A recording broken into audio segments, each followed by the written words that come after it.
Bonjour à tous, c'est toujours le frère Zulula dans les mystères, dans les révélations cachées de la parole de Globa. Je rends grâce à Dieu, le créateur du ciel et de la terre, de ce qu'il est grand, glorieux et redoutable. Je remercie ce Dieu parce qu'il est bon, parce qu'il est fidèle, parce qu'il est tout puissant et de ce qui vit inexplicablement hors de toute réalité. Donc aujourd'hui, par sa grâce, par sa permission, par sa toute divine puissance, on va parler du sujet que j'avais promis précédemment sur la dernière vidéo, sur les erreurs et les contradictions dans la Bible. Vous savez qu'actuellement, il y a plein de biblistes, il y a eu des biblistes, il y a eu ceux qui sont autoproclamés pasteurs, révérends, bishop, maréchal, apôtre, prophète, diacre ou homme de Dieu ou inspirés, ou les chrétiens du dimanche. Ils vous disent qu'il n'y a pas d'erreur dans la Bible, que la Bible est la parole de Dieu. On va donc voir si la Bible est réellement la parole de Dieu ou pas. Parce qu'il est dit dans Proverbe 19:2 que le manque de science n'est bon pour personne. Donc on verra ici sur, on va prendre plusieurs traductions des Bibles, plusieurs versions des Bibles pour démontrer la supercherie de ces colons qui sont arrivés en Afrique, hein, qui ont mis les patriarches, qui ont mis, c'est-à-dire les ancêtres en esclavage. Hein. Donc vous devez d'abord, avant de commencer l'enseignement, vous ne devez pas ignorer qu'il existe 3 sortes d'esclavage actuellement. Bon, plein de Noirs maintenant qui ont accepté ce Christ blanc, qui ont accepté ce Néphilim, ce Borgia, que les colons ont inventé il y a de cela 2000 ans, selon les dates humaines. Ils vous disent que c'est le Christ, ce Borgia là qui est le sauveur de l'humanité. Et plein de Noirs actuellement, ils vont remplir des salles, ils vont remplir des assemblées, ils vont remplir des églises, ils vont prêcher, ils vont adorer cette entité là. Et pourtant ce n'est pas, non seulement ce n'est pas le vrai Christ et Dieu ne le connaît pas. Donc, ils se basent tout le temps sur la Bible en disant que la Bible est la parole de Dieu. Nous verrons donc si la Bible est la parole de Dieu, il n'y aura pas de contradiction dedans. Parce que la parole de Dieu est la vérité. Comme il est dit dans Jean 17:17, sanctifie-les pas ta vérité, pas ta parole est la vérité. Donc, actuellement, ces Noirs qui vont embrasser ce christianisme actuel, comme j'ai promis que le christianisme va être renversé, et ça commence, ils ont voulu la guerre, maintenant ils ont cette guerre-là. Bon, il existe maintenant déjà plusieurs sortes d'esclavage, mais ici, pour le noir qui est encore captif par rapport à ces religions dites révélées, il existe 3 sortes d'esclavage. Il y a l'esclavage spirituel, hein, parce que l'homme noir est encore esclave de la spiritualité, esclavage spirituel, esclavage moral et esclavage intellectuel. Donc aujourd'hui, par la permission de ce Dieu, on va voir comment ils ont réussi à mettre les erreurs, les contradictions dans la Bible. Et vous verrez que tous ceux-là qui pensent que la Bible est réellement la parole de Dieu, vous verrez que vous êtes réellement dans la confusion. Pour ça, je commence dans Genèse chapitre 22. Donc toi, peu importe où tu me regardes, peu importe où tu suis l'enseignement, peu importe où tu te trouves actuellement, regarde l'enseignement et vérifie les Bibles, vérifie ta Bible si tu as ta Bible et tu verras. Donc je te conseille, je t'exhorte, toi qui es assis, qui me regarde actuellement, va dans Genèse chapitre 22 au verset 1. Je répète, Genèse chapitre 22 verset 1. Dans la traduction King James française, il est dit, voilà ce qu'il est dit. Il arrive après ces choses que Dieu tenta, donc Dieu a tenté, selon la Bible, Dieu tenta Abraham, et il dit à Abraham 2 points, et il dit 2 points, Abraham, et il dit, me voici, je suis ici. Tandis que quand vous lisez dans la traduction Pierre-Robert Oliverton, il a dit, Dieu tenta Abraham. Traduction Abbé Filion, Dieu tenta Abraham. Louis II 1910, Dieu tenta Abraham. Traduction du Monde Nouveau, il dit, il arriva que le vrai Dieu mit Abraham à l'épreuve. Donc certains me diront que mettre à l'épreuve et tenter, ce n'est pas la même chose. Bon, acceptons que tenter et mettre à l'épreuve, ce n'est pas la même chose. Tu veux dire que ces plusieurs traditions de la Bible viennent de se contredire déjà premièrement. Bon, on verra. Parce que l'humanité tout entière, toutes les religions confondues qui sont actuellement dans le monde, ont accepté la notion que Dieu avait tenté Abraham, que Dieu avait mis Abraham à l'épreuve. On verra donc qu'est-ce que la Bible, qu'est-ce que la même Bible dont vous dites que la parole de Dieu est. Qu'est-ce que la Bible pense réellement de ce récit dans Genèse chapitre 22 au verset 1. Pour ça, je vous exhorte d'aller dans Jacques chapitre 1 au verset 13. Je répète, Jacques chapitre 1 verset 13. Traduction David Martin. Quand quelqu'un est tenté, comme Abraham, puisque Abraham l'a tenté dans Genèse chapitre 22 au verset 1, dans Jacques chapitre 1 verset 13.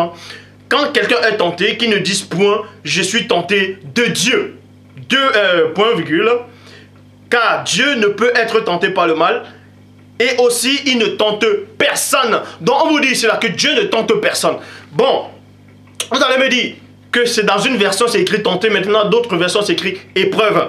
Bon, je repars dans Bible de Jérusalem, il est dit que nul s'il est éprouvé, ne dise 2 points, c'est Dieu qui m'éprouve.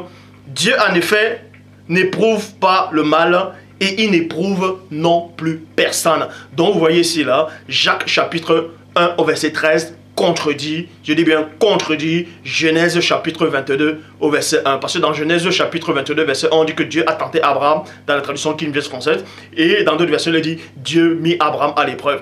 Et on sait que Dieu ne tente personne, Dieu ne met personne à l'épreuve. Maintenant, ces faux pasteurs qui ont les ventres remplis de chikwang, ils vont vous dire, oui, mais dans Malachie, il a dit, Dieu dit, mettez-moi ici à l'épreuve. Ça, ce sont des fausses traductions, ce sont des fausses Bibles qui ont été mal traduites. Dieu ne met personne à l'épreuve et Dieu ne tente personne. Donc c'est la première contradiction, c'est la première erreur dans Genèse chapitre 22 au verset 1 et Jacques chapitre 1 au verset 13. Donc Jacques chapitre 1 verset 13 contredit Genèse chapitre 22 verset 1. Parce que Dieu ne met personne à l'épreuve, Dieu ne tente personne. Première erreur dans la Bible, dans les versions. Mais vous ne devez pas ignorer qu'il existe plusieurs versions des Bibles. Et il y a certaines erreurs qu'on trouve dans certaines versions des Bibles qu'on ne trouve pas dans d'autres versions des Bibles. Dans les erreurs et les contradictions que je prends, que je vais vous démontrer ici maintenant par l'Esprit du Père, existent dans toutes les versions. Bon, pour ça, la deuxième erreur, on va dans 2 Samuel chapitre 10 au verset 18. Je répète, 2 Samuel chapitre 10 au verset 18, il est dit, mais les Araméens prirent la fuite devant Israël. Point. David les tua 700 chevaux de trait et 40 000 hommes, virgule. Il frappa aussi le général Sabaka, qui mourut sur le chemin. Donc on vous dit ici là, dans 2 Samuel chapitre 10 au verset 18, que les Araméens ont pris la fuite devant Israël. Et ensuite David a tué, c'est-à-dire David les a fait tuer 700, comprenez, vous pouvez compter, David a fait tuer 700, vous voyez, 700 chevaux, tandis qu'on prend le même récit, les mêmes événements, toujours dans la Bible, dont vous dites que c'est la parole de Dieu, dans 1 Chronique chapitre 19 au verset 18, il est dit ceci, mais les Israélites font fuir, point. Mais les Israélites les font fuir, point. David et ses soldats tuent 7000 chevaux qui tirent les chars et 40 000 soldats à pied, et il tue aussi le général Sabaka. Donc, premièrement, vous voyez aussi la deuxième contradiction et deuxième erreur de la Bible. Parce que dans 2 Samuel, chapitre 10 au verset 18, on vous dit, David a fait tuer 700, vous voyez, 700 chevaux. Tandis que dans le même récit, mais dans la même Bible, dans 1 Chronique, chapitre 19, au verset 18, David a tué 7000. Donc, on passe de 700 à 7000. Mais vous voyez l'écart. Mais quel est ce Dieu qui va inspirer ces illuminés qui vont écrire la Bible et se contredisent autant? Si la Bible est la parole de Dieu, il n'y aurait pas de contradiction, il n'y aurait pas d'erreur. Mais on vient de voir déjà des erreurs ici, hein, entre 700 et 7000. C'est que le début, donc toi, accroche-toi. Troisième erreur et contradiction dans la Bible. On va dans 1 Roi, chapitre 15, au verset 33, qui dit ceci. C'est dans la 3e année d'Asa, roi de Juda, que Bassan, fils d'Aïja, devint roi de tout Israël. Point. Et il résida à Tirsha. Et il régna 24 ans. Donc vous dites là que ce roi-là, Asa, a régné 24 ans. Tout son règne avait duré 24 ans. Vous voyez cela dans 1 Roi chapitre 15 au verset 33. Je vais maintenant dans un autre livre en parlant toujours du même récit, du même roi, des mêmes événements, mais avec des nombres qui diffèrent. Ça veut dire c'est une contradiction et c'est une erreur dans 2 Chroniques chapitre 16 au verset 1 qui dit ceci. Pendant la 13e, vous voyez, pendant la 30e, non plutôt pendant la 36e année du règne d'Asa, vous voyez, Bassa, roi d'Israël, vint un jour attaquer le pays de Juda. Il se mit à fortifier le village de Rama pour empêcher Asa et les Judéens de circuler librement de ce côté-là. Donc, l'erreur ici, c'est quoi? On vous dit dans 1 Roi, chapitre 15, au verset 33, que ce roi a régné 24 ans. Tout son règne a duré 24 ans. Tandis que dans le même récit, mais dans Chronique, 2 Chroniques chapitre 16 au verset 1, on vous dit, là, pendant son règne, dans la 36e année. Mais si son règne s'est arrêté, c'est-à-dire s'il a régné pendant 24 ans, comment se fait-il dans le même récit, Mais dans un autre livre, on rapporte toujours les mêmes événements, mais on vous dit que pendant 36 ans, pendant 36e année, il était toujours en train de régner. Donc là, il y a déjà une grosse erreur encore. Il y a une contradiction. C'est que le début. On poursuit par rapport aux contradictions et des erreurs. Je vais dans Matthieu chapitre 8 au verset 28. Matthieu 8, 28 qui dit ceci. Christ arriva dans le territoire... Christ arriva de l'autre côté du lac dans le pays de Gadan, Rénien. Deux hommes sortent du cimetière et il vint à sa rencontre et ils ont des mauvais esprits. Vous voyez, ils ont des mauvais esprits en eux. Et ils sont très dangereux et personne n'ose passer par ce chemin. Donc on vous dit ici là que dans Matthieu chapitre 8 au verset 28, Christ est arrivé dans le territoire des Gadaréens. Il a vu deux hommes qui étaient possédés par des esprits impurs, des démons. Donc c'était des démoniaques, il y avait deux personnes. Tandis qu'on va aller dans un autre évangile, dans le même récit, puisque plein de gens disent que la Bible est la parole de Dieu, c'est chrétien du dimanche, c'est faux pasteur, c'est faux diacre. Ils vous disent que la Bible est la parole de Dieu, qu'il n'y a pas de contradiction, mais on va avoir des contradictions, comme je vous ai déjà montré, il y a bel et bien des contradictions dans la Bible.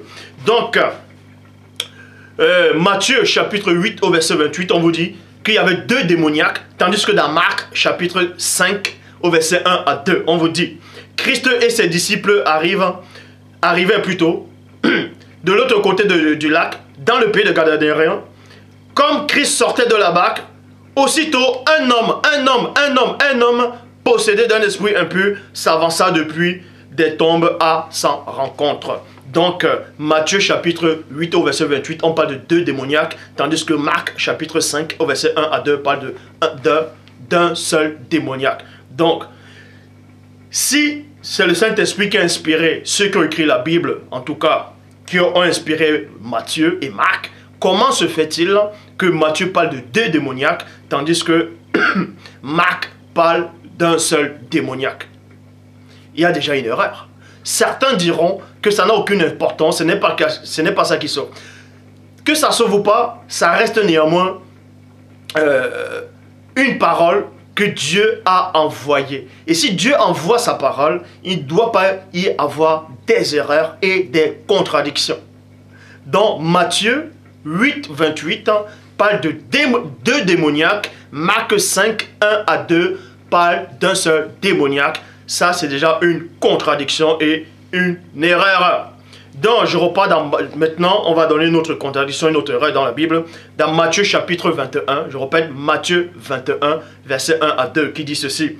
Quand ils approchaient à Jérusalem et arrivaient près du village de Béphagée, sur les monts des Oliviers, Christ envoya en avant deux de ses disciples. Vous voyez, Christ a envoyé en avant deux des disciples, 2 points, en leur disant, allez au village qui est devant vous, vous y trouverez dans la suite une ânesse attachée et un ânon, avec elle plutôt, détachez-les et amenez-les-moi. Donc, Christ, dans Matthieu chapitre 21, au verset 1 à 2, a envoyé deux de ses disciples en disant, allez dans la ville que vous allez entrer là devant, vous allez trouver une ânesse et un ânon. Et vous allez me le ramener. Donc, on parle de deux animaux. Bon, maintenant, on va dans Marc. C'est le même récit, les mêmes événements. Dans Marc, chapitre 11, au verset 2, qui dit ceci. Christ envoie deux de ses disciples et leur dit, 2 points. Mais ici, là, on met quand même 2 disciples. On n'a pas oublié que c'était tout le nombre des deux. Allez jusqu'au village d'en face, juste à l'entrée, virgule, vous trouverez un ânon, attaché sur lequel personne n'est encore monté, détachez-le et amenez-le. Vous voyez déjà l'erreur et la contradiction, parce que dans Matthieu, il est dit qu'il y avait 2 animaux, et dans Marc, il y avait un seul. Donc, Christ se contredit dans quel évangile? Christ se contredit dans quel évangile? Si c'est bien ces hommes qui avaient reçu le Saint-Esprit et qu'ils ont écrit la Bible, qu'ils étaient inspirés, le Saint-Esprit ne va pas se tromper. Le Saint-Esprit ne va pas dire à Matthieu, il ne dira pas à Matthieu, c'est 2 animaux dont Christ a fait allusion, et ensuite il va dire à Marc que c'est un seul animal qui était là, qu'il fallait détacher. Mais posez-vous la question, quel est ce Dieu qui va se tromper? C'est quel esprit qui va se tromper? Donc avant de venir dire qu'il n'y a pas de contradictions dans la Bible, il n'y a pas des erreurs dans la Bible, que la Bible est la parole de Dieu, mais faites attention. Donc, je vais dans une autre erreur et contradiction. Dans Matthieu chapitre 27, Matthieu 27 verset 44 qui dit, Matthieu 27 verset 44, de même aussi, les bandits qui avaient été attachés sur 2 poteaux avec lui se mirent à l'outrager. Donc vous dites là que Christ était sur le poteau. Sur le poteau, on l'avait accroché sur le poteau. Et il y avait 2 brigands qui étaient à côté, l'un à gauche et l'autre à droite. Et dans Matthieu chapitre 27 au verset 44, les 2 brigands ont commencé à insulter le Christ, tandis qu'on va dans le même récit, les mêmes événements, dans Luc chapitre 23 au verset 40, qui dit ceci, mais l'un le reprend en disant, tu n'as aucune crainte de Dieu, toi qui subis les mêmes condamnations. Donc il y a encore une autre contradiction et une erreur, parce que dans Matthieu, il y avait 2 brigands qui insultaient le Christ. Et dans Luc, c'est un seul brigand qui l'insulte. Et maintenant, tous ces pasteurs qui ont les ventres remplis de chikwang, qui n'ont même pas de connaissances bibliques, ils vont vous prêcher dans les fausses assemblées en vous disant, oui, mais Christ sur le bois, il a dit à un des brigands, aujourd'hui, tu seras avec moi dans le paradis. Aujourd'hui. Mais aujourd'hui, c'est où? Aujourd'hui, c'est quand? Mais puisqu'on sait que ce soir, tu seras avec moi dans le paradis. Vous voyez comment il y a des erreurs, des contradictions, des mensonges. On vous dit que Christ a dit aux brigands, ce soir, tu seras avec moi dans le paradis. Mais quel soir? Puisqu'on sait que le même soir, Christ était mort sur le bois, selon la Bible. Et qu'il a fait 3 jours dans le séjour des morts. Donc, le même soir, il n'est pas allé au paradis. Vous voyez? Vous avez mis votre foi en quoi? Vous vous basez sur quoi? Donc, il y en a tellement de contradictions. Je vais vous donner juste quelques petits échantillons pour que vous puissiez réellement voir à quel point vous êtes dans l'ignorance et dans le mensonge. Parce que le colon a vraiment bien travaillé. Je dis bien, le colon a bien travaillé. L'Européen est arrivé en Afrique. Il a pris les mamans, les papas, les enfants, c'est-à-dire les Noirs. Il les a mis à l'esclavage. Il les a torturés. Il les a traités comme des moins que rien, comme des animaux, comme des singes, les macaques, des bonobos, des chimpanzés. On a enlevé leur spiritualité. On les a fait croire qu'ils étaient en train d'adorer des démons, des mamiwata, des djengou, des sirènes. Et actuellement, les descendants, ces noirs maintenant qui embrassent le christianisme partout dans le monde, pensent que c'était la vraie religion, pensent que c'était ça la vérité, pensent que ce Christ blanc là va vous sauver. Mais ce Christ là ne vous sauvera pas. Je dis bien, il ne vous sauvera pas, puisque premièrement, la base d'abord de votre foi est déjà basée sur du faux, sur des contradictions et sur des mensonges. Si ce Christ va vous sauver, mais montrez-le-moi, il vous a sauvé en quoi? Ce Christ-là que vous avez accepté, que les Occidentaux ont apporté en Afrique, il vous a sauvé en quoi? Il va vous sauver en quoi? Puisque vos vies ne changent pas. Vous êtes restés pareil. Vous avez toujours la rancœur dans le cœur. Vous avez le doute. Vous avez la peur. Vous insultez. Vous avez des mauvaises pensées. Vous vous masturbez. Vous couchez à gauche, à droite. Vous allez voir des prostituées. Vous mentez tous les jours. Vous travaillez avec des papiers des autres. L'usurpation d'identité. Vous venez en Europe avec des faux papiers. Et vous dites que vous connaissez le Christ. Mais quel Christ qui autorise ce genre de choses?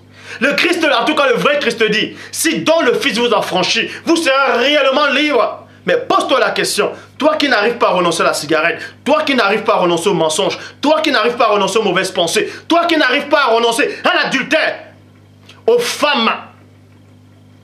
Mais quel est le Christ qui t'a délivré? Il t'a délivré en quoi?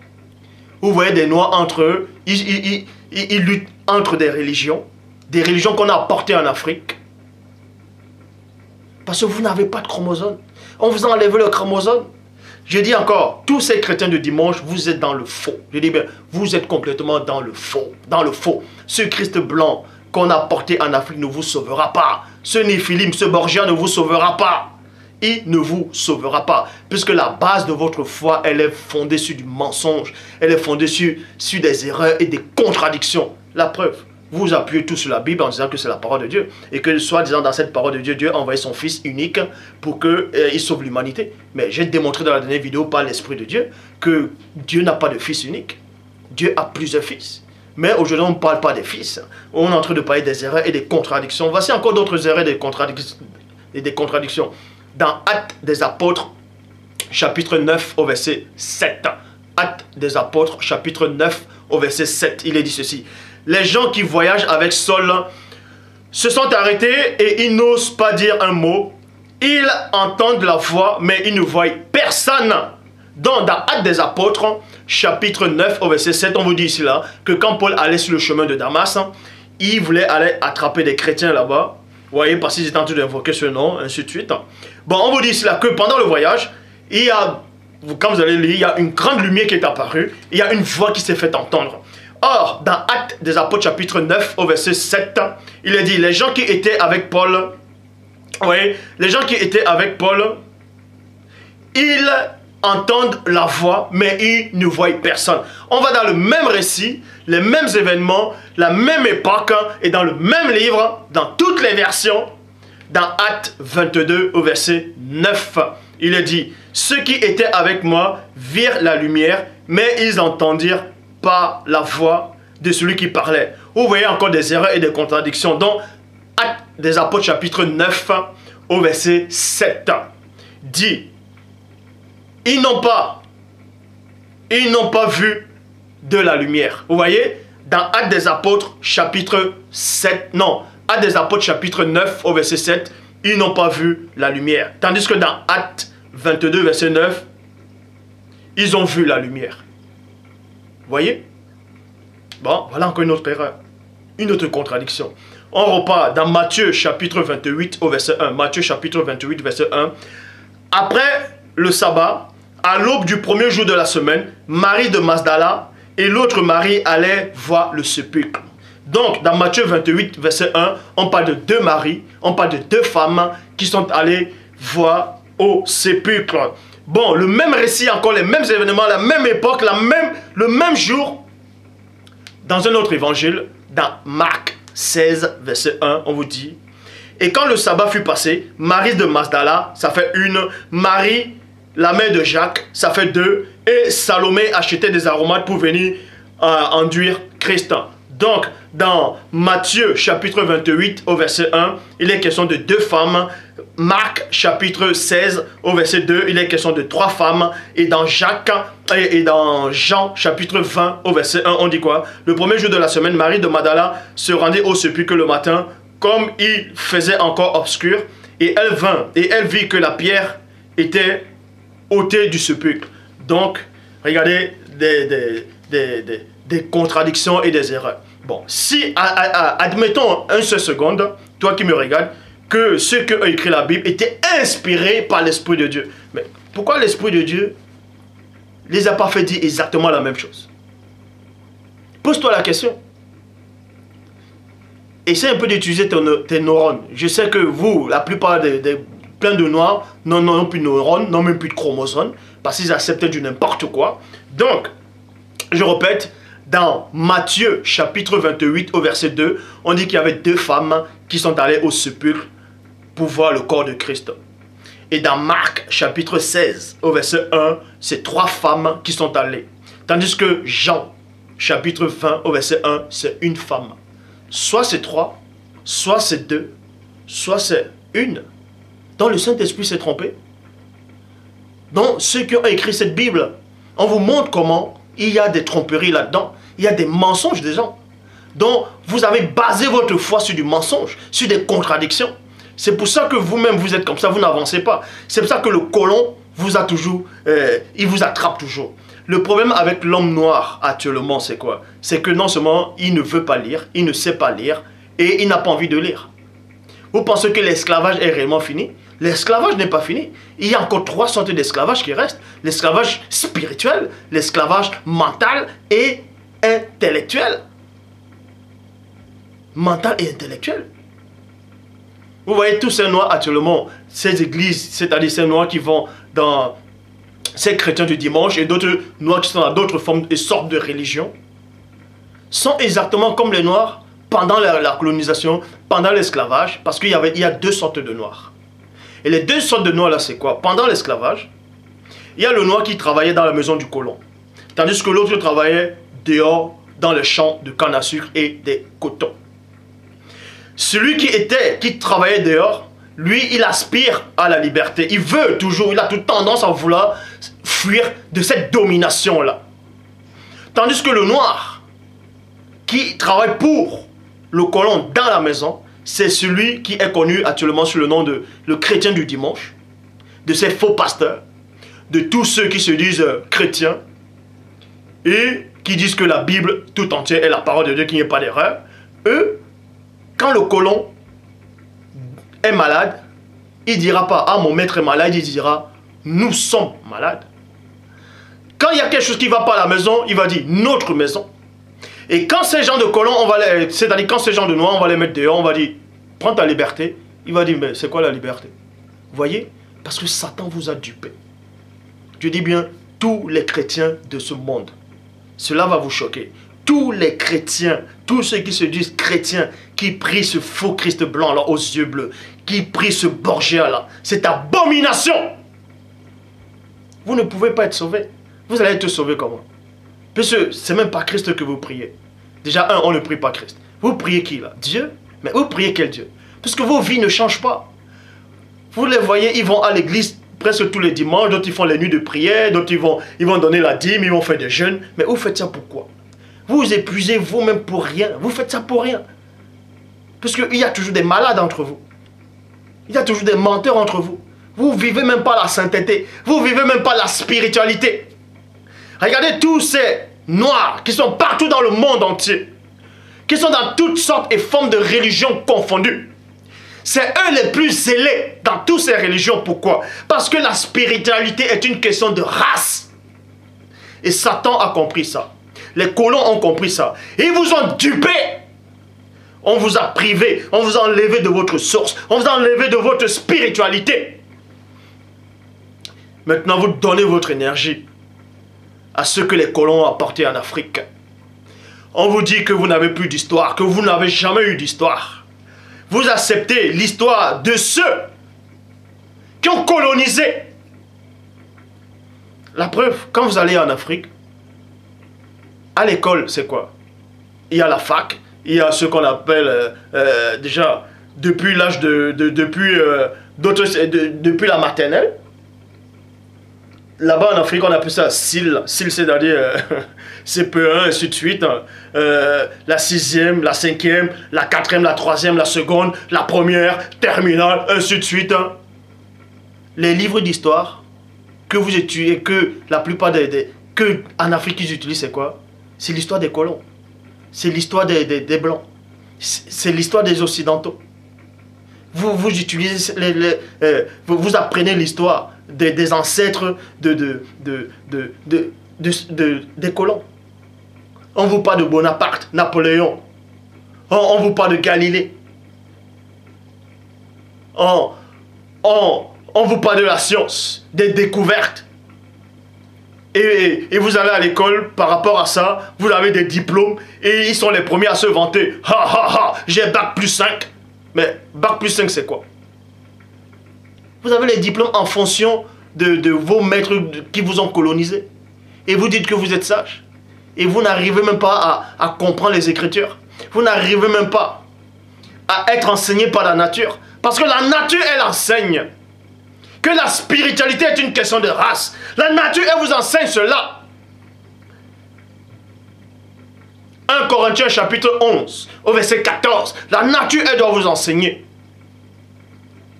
que vous êtes dans l'erreur. On vous a volé votre histoire.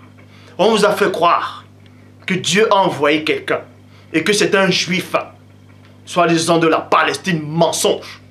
Quel? On vous a dit que c'est le sauveur de l'humanité. Quel sauveur de l'humanité? Il va vous sauver avec quoi? Il vous a sauvé en quoi? Vous êtes pareil. Vous allez rester dans cet état quand vous êtes encore des esclaves. Réfléchissez. Il y a des erreurs dans la Bible. S'il y a des erreurs, c'est que Dieu n'est pas dedans. Certes, il y a une partie de la parole de Dieu dans la Bible.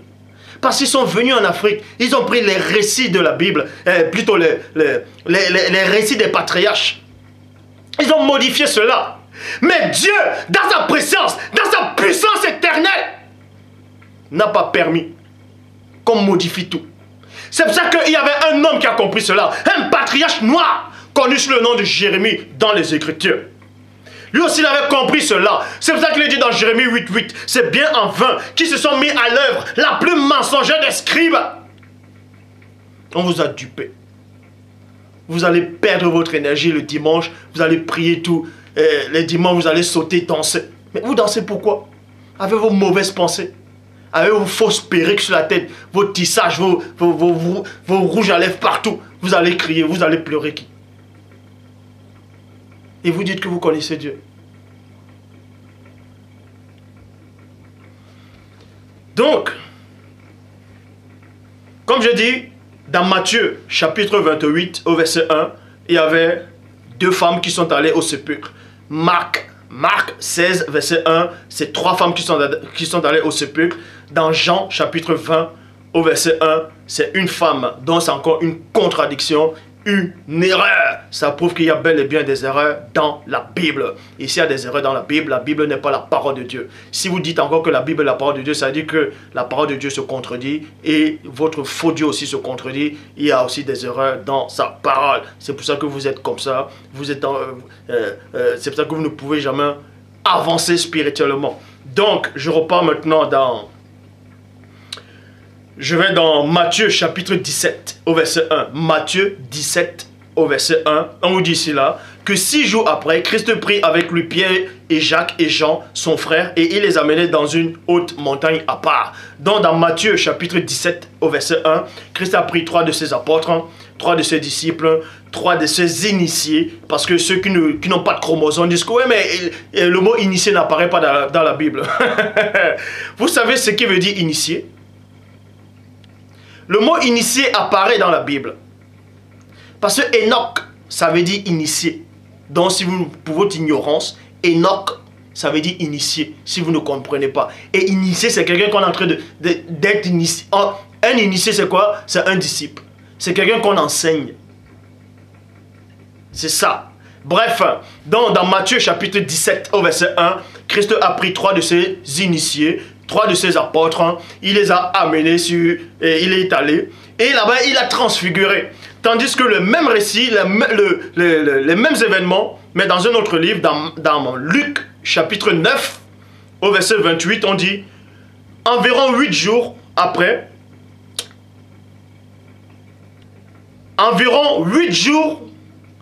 qu'il ait dit ces paroles, Christ prit avec lui Pierre, Jean et Jacques, et il monta sur la montagne pour prier. Donc, c'est la même chose puisqu'il allait transfigurer aussi. Bon. Regardez maintenant l'erreur. Dans Matthieu chapitre 17, verset 1, on vous dit que c'est 6 jours après. Tandis que le même récit, Luc dit dans Luc chapitre 9 au verset 28 que c'est 8 jours après. Soit c'est 8, soit c'est 6. Mais où sont les 2 jours qui sont... Les 2 jours manquants sont où? Puisque quand vous lisez même dans Luc chapitre 1 verset 1 à 3, on dit quoi? Plusieurs ayant entrepris de composer des récits des événements qui sont accomplis parmi nous, il m'a aussi semblé bon d'après avoir fait des recherches exactes de les exposer par écrit, ainsi de suite. Mais puisque plein de gens se basent sur le récit de Luc en disant que Luc était inspiré, que Luc a fait des recherches exactes. Mais s'il a fait des recherches exactes, comment se fait-il qu'ils disent que 8 jours après, tandis que Matthieu dit 6 jours après? Donc il n'est plus d'accord avec l'évangile de Matthieu. Donc vous voyez que votre foi, elle est basée sur des contradictions, sur du mensonge. Et quand je viens pour vous démontrer que vous êtes dans l'erreur, vous pensez que moi je suis dans l'erreur. Vous pensez que moi je suis en train de me contredire. Moi je ne me contredis pas. Je dis bien je me contredis jamais. Je ne me suis jamais contredit. C'est plutôt les versions bibliques qui se contredisent. Vous pensez que je me contredis? Je ne me contredis pas. Puisque je me base sur vos propres Bibles pour vous montrer les contradictions. C'est aussi simple que ça.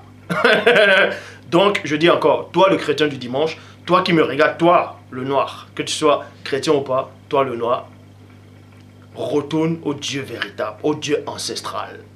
Ces faux dieux de l'Europe, ces faux dieux qui sont hors de l'Afrique, que tes ancêtres n'ont pas connus. avant la colonisation. Rejette-les. Vous ne serez pas sauvés dans ces circonstances. Tous les livres religieux, il y a des erreurs dedans. Je dis bien tous les livres religieux. Et je connais tous les livres apocryphes qui existent. Je connais toutes les versions des Bibles. Je connais tous les livres religieux aussi. Et il y a des erreurs dedans. Donc, ça peut pas être la parole de Dieu puisqu'il y a des contradictions et des erreurs.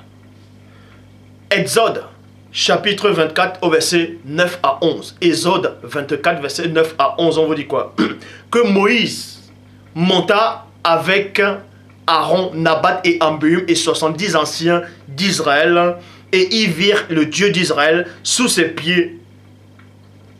Et sous ses pieds, il y avait comme un ouvrage de saphir transparent, pareil aux cieux, comme en éclat, même en éclat.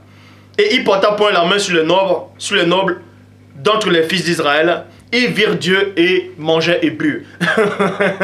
On vous dit cela que Moïse, Aaron, Nabat, Abihu et 70 anciens d'Israël ont viré le Dieu d'Israël et sous ses pieds. Donc Dieu a les pieds maintenant.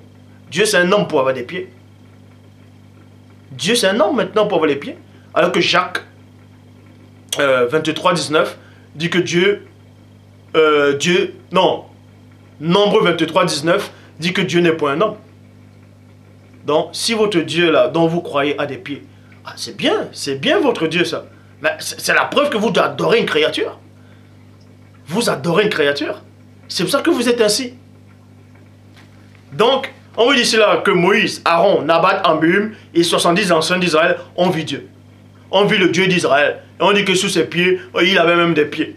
Bon, Genèse chapitre 20 au verset 3. Il est dit, mais Dieu apparut la nuit dans un songe à Abimelech et lui dit, voici tu es mort à cause de la femme que tu as prise car elle a un mari. Donc Dieu aussi a apparu. Donc Dieu apparaît. Dieu a apparu à Abimelech.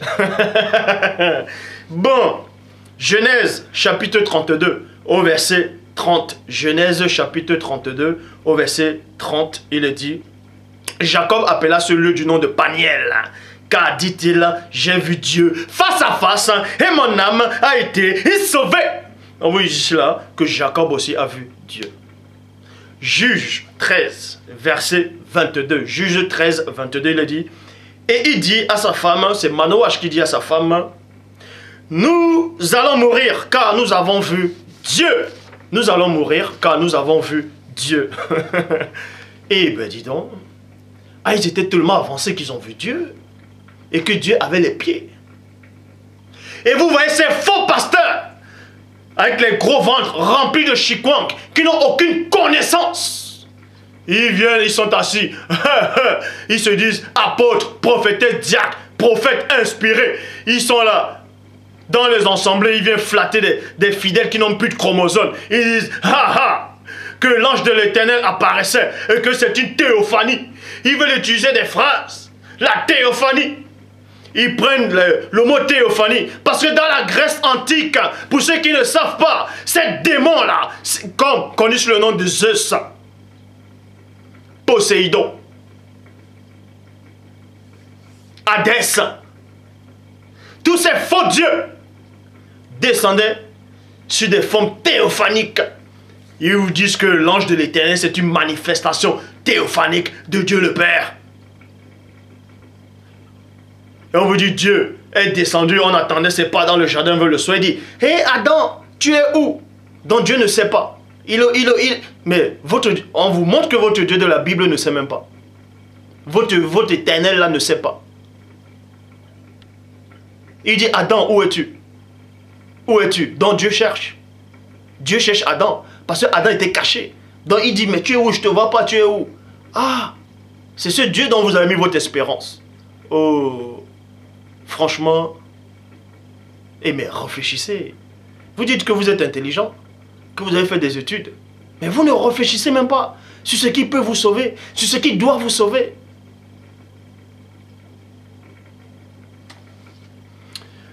Ésaïe, chapitre 6, au verset 5. Alors, j'ai dit, malheur à moi, je suis perdu, car je suis un homme, donc les lèvres sont impures, J'habite au milieu d'un peuple, donc les lèvres sont impures. Et mes yeux ont vu le roi. Point. L'Éternel des armées. Ésaïe dit ici là qu'il a vu Dieu. Même dans le livre apocryphe d'Ésaïe, le livre apocryphe d'Ésaïe, c'est l'ascension d'Ésaïe. Il dit aussi là qu'il a vu Dieu là-bas. Ah. 1 Roi 22, verset 19. Et Michée dit, écoutez-moi. Non, écoutez donc la parole de l'Éternel. J'ai vu l'Éternel assis sur son trône. Et toute l'armée des cieux se tenait auprès de lui, à sa gauche et à sa droite. Point. On vous dit cela que Michée a vu l'Éternel, il a vu Dieu, était assis sur son trône. Donc Dieu s'assoit maintenant. Dieu s'assoit aussi. Donc Dieu se fatigue pour s'asseoir. Ah, il s'assoit, il a des pieds. Il porte quoi? Des babouches? Il porte des babouches aussi. C'est ça votre Dieu dont vous avez mis la foi? Une créature? La parole dit que voici les cieux des cieux et des cieux ne peuvent contenir le Père qui vit inexplicablement hors de toute réalité. Et vous osez dire que Dieu descend, il prend la forme d'un humain, on le tue. Mais vous êtes devenu fou. Vous avez perdu la tête, vous avez perdu la raison. C'est pour ça que je dis, mais vous n'avez pas de chromosomes. Vous n'avez pas de chromosomes. On veut dire que Dieu est assis. Ah, Dieu s'assoit aussi. Dieu s'assoit.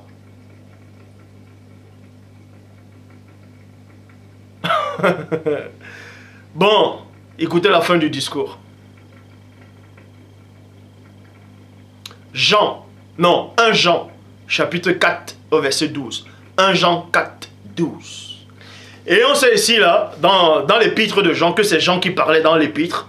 Et ce Jean-là avait reçu le Saint-Esprit dans Jean 20, 22. Et il avait aussi reçu la puissance dans Actes 2, 4, selon la Bible.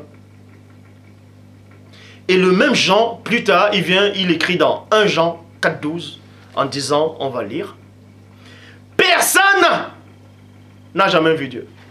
C'est tout. Mais Jean le confirme. Jean l'apôtre le dit, que personne, aucun humain fait de chair, de sang et d'os n'a vu Dieu à aucun moment. Mais posez-vous la question, quel est le Dieu que Moïse, Aaron, Nabat, Ambrim et 70 ancêtres ont vu? Quel est le Dieu que Jacob a vu?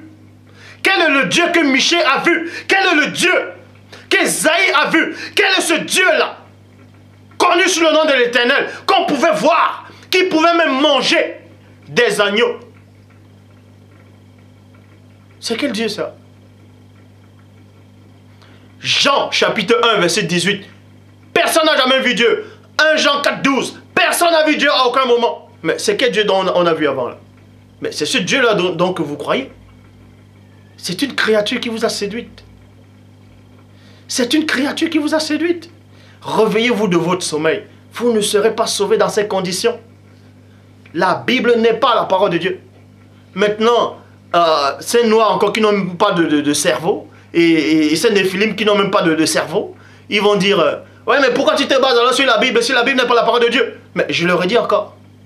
Paul il dit, ne méprisez pas les prophéties, examinez toutes choses et retenez ce qui est bon. Je retiens ce qui est bon. Pourquoi? Parce que dans la même Bible, il y a une parole de Dieu là-dedans. Et c'est cette parole-là, c'est l'héritage que je prends pour faire les enseignements. La Bible n'est pas la parole de Dieu. Mais dans la Bible, déjà, avant de dire que la Bible est la parole de Dieu, il faut d'abord savoir le mot, la définition du mot Bible. Donc avant de venir parler, mais instruisez-vous d'abord. Instruisez-vous. Il faut vous instruire. Le mot Bible, en grec, c'est biblos. C'est une sorte de bibliothèque, c'est l'ensemble de beaucoup de livres. C'est l'ensemble de beaucoup de livres qui forment la Bible. C'est ce qu'on dit, la Bible, biblos, bibliothèque. C'est ça la définition de Bible. Et vous dites que la Bible est la parole de Dieu. Mais comment se fait-il que la Bible soit la parole de Dieu? Il y a autant de contradictions et d'erreurs là-dedans. Et d'incohérence. Christ est venu apporter l'épée. Dans le christianisme actuel, tu seras renversé.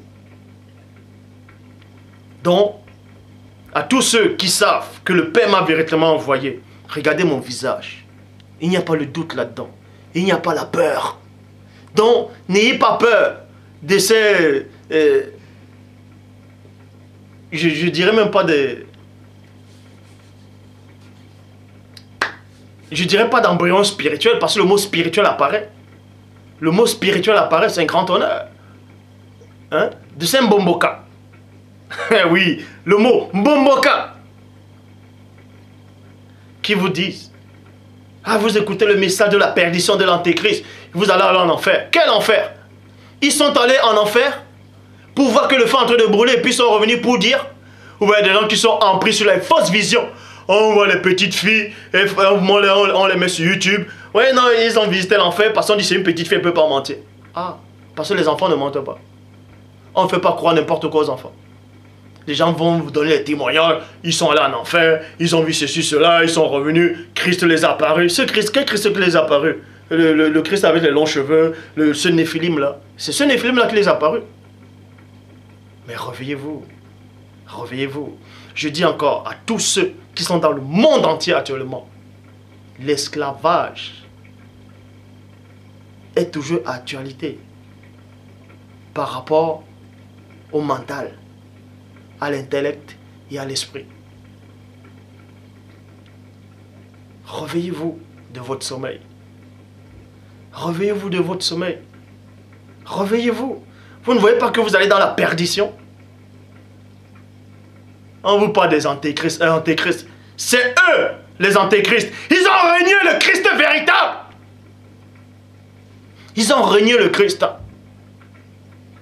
Ils ont renié le Christ. Donc toi qui me regardes, regarde bien mon visage. Regarde l'expression de mon visage. Est-ce que tu vois la peur là-dedans? Il n'y a pas la peur. Il n'y a pas le doute dedans. Il n'y a pas l'incrédulité. Regarde mes yeux, il y a l'assurance. Regarde l'assurance. Je sais qui je suis. Je sais qui je suis. Je sais d'où je viens. Et je sais où je vais repartir. Ce n'est pas de l'espérance. C'est même pas de la foi. Jean 3, 11. Nous disons ce que nous savons et l'on rend témoignage de ce qu'on a vu. Je quitte, je repars où j'étais auparavant, bien avant l'aube des temps. Que cela vous plaise ou pas, c'est ainsi. Donc à tous ces mamans noires qui mettent encore des perruques, des tissages, à tous ces grands-mères noires africaines, en Haïti, ainsi de suite. Mais réveillez-vous. Mais réveillez-vous. On vous a transporté par des navires, par des bateaux. On vous a dispatché. On vous a donné des faux dieux. Et vous allez accepter ces faux dieux qui ne peuvent même pas vous sauver. Le Christ n'a-t-il pas dit que dorénavant vous verrez les anges monter et descendre sur le Fils de l'homme? Mais pourquoi vous ne voyez pas ces anges-là alors? Le Christ, en tout cas le vrai Christ, n'a-t-il pas dit, si donc le Fils vous a franchi, vous serez réellement libre? Le vrai Christ n'a-t-il pas dit que je vous enverrai l'Esprit de vérité, le Consolateur? Il vous enseignera toutes choses et il vous rappellera tout ce que je vous ai annoncé. Donc, si toi, le chrétien du dimanche, si toi, qui n'as plus de chromosomes, tu penses que tu as le Saint-Esprit, mais pourquoi le Saint-Esprit ne t'enseigne pas? Pourquoi tu vas encore voir ces faux pasteurs? Pourquoi tu te laisses encore enseigner? Si tu as le Saint-Esprit, pourquoi tu te laisses encore enseigner? Ils sont là, ils disent, JC c'est Dieu le Père qui remplit 3 fonctions. Qu'est Dieu le Père? Pour qu'il soit Dieu le Père ou bien Dieu le Fils, ou pour qu'il soit déjà le Fils, il faut qu'il soit déjà le vrai Christ d'abord. Donc le Père s'est glorifié encore. Il y a bel et bien des erreurs dans la Bible, des contradictions dans la Bible. Et s'il y a des erreurs et des contradictions dans la Bible, ce n'est pas la parole de Dieu. Point barre. Dans la prochaine vidéo, je vais encore vous démontrer que Christ n'est pas Dieu. Il n'a jamais été Dieu. Et il ne sera jamais Dieu. Qu'il n'y a qu'un seul Dieu unique et véritable. Le Père s'est encore glorifié.